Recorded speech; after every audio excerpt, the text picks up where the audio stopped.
Hello everybody, the Lawn Gnome is here. I've dreamt of this moment.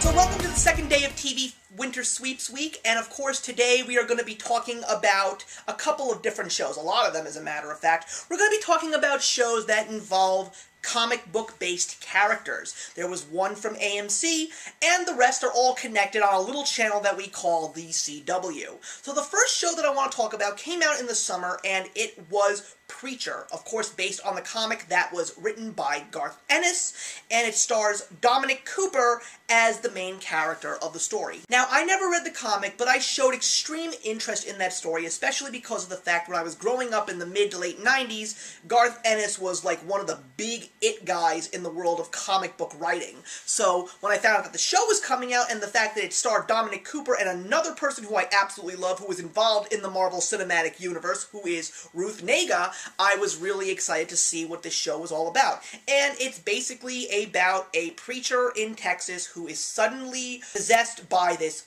interesting supernatural entity that gives him powers beyond belief, and heaven is descending down upon this preacher to try and get the spirit back. And in some shape or form, a vampire also manages to find the preacher, and the two of them and Tulip, who is played by Ruth Negga, end up going on this crazy whirlwind adventure.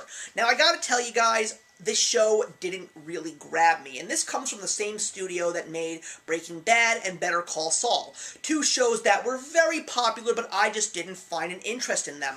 And quite frankly, I found this show way too confusing. I didn't really think that it was anything special. While the acting was okay, I just didn't find myself really enjoying it as much as I thought I would, and I pretty much stopped after 7 episodes, and I just pretty much abandoned the show altogether. I have no idea if it's getting renewed for a second season.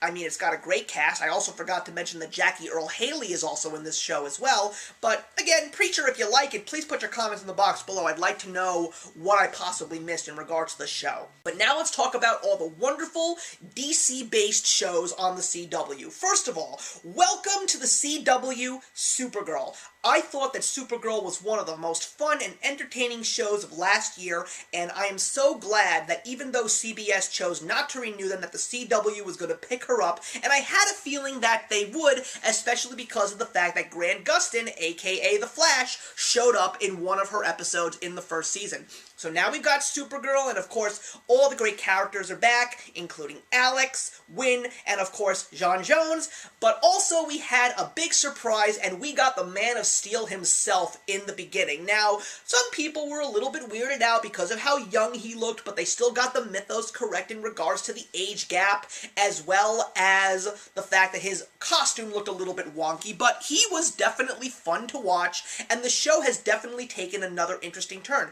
We've seen some very classic villains from the Superman Rogues Gallery already, including Metallo and Parasite, and we even got an appearance from Megan Maors, who is also known as Ms. Martian. If you're a Young Justice fan, you know her well, and I am very curious to see how this show is going to continue on with the second season, because it's been very, very good, it's been very entertaining, and it just keeps getting better and better with each episode.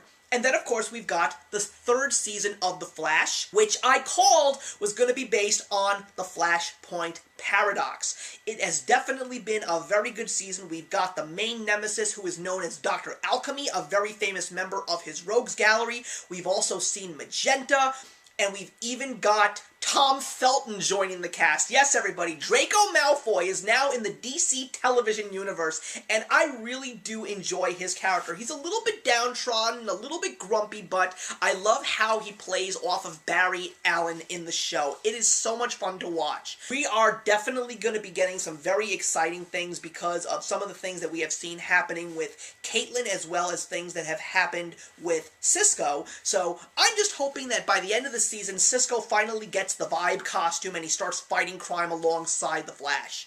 And then we've got Arrow Season 5, I cannot believe that this show has gone into season 5 already, but I will also say that I feel that Arrow is the weakest of the CW shows right now. The first 2 seasons were fantastic. I thought that season 3 was okay, with a terrible ending, unfortunately, and I didn't really find season 4 at all great. But 5, even though it is introducing a whole bunch of characters, especially including Mr. Terrific and Artemis, I just don't really find myself enjoying this show as I once did, and there were rumors about saying that this show was only going to last 5 seasons, so I don't know if this will be the last season, but it's getting to the point where I think a lot of people would like this one to call it quits. And the final show that I want to talk about is DC Legends of Tomorrow. I have to thank my friend Chris over at Chris Vigilante, who told me, because when I reviewed the first season, I didn't like it because I was only 6 episodes in. He said, you've got to start watching it again because it gets so much better. And Chris, my man,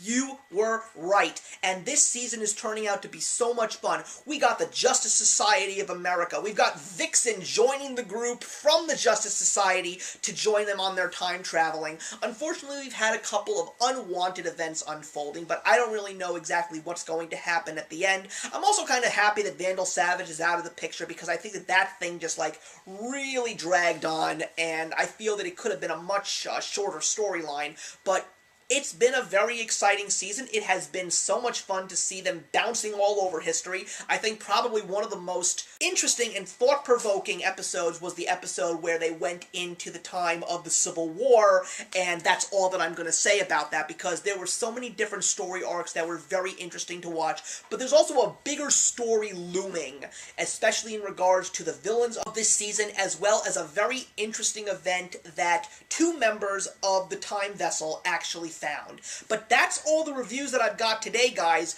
and the only thing that I'm going to say is, just knowing that all 4 of these shows are going to combine into one major week's event is making me so excited. It's going to be heroes everywhere, and CW, thank you for bringing all of these wonderful DC heroes to the small screen. It has been such an amazing ride. So thank you very much, everybody. That wraps up day 2. Please put your comments in the box below. I'd love to talk to you guys about any of these shows, because I highly recommend the DC ones. Arrow, this season, not so much, but definitely check out the first 2 seasons. All these shows are on Netflix right now, so you can definitely catch up. And I'll see you guys tomorrow for another episode, and actions speak louder than words.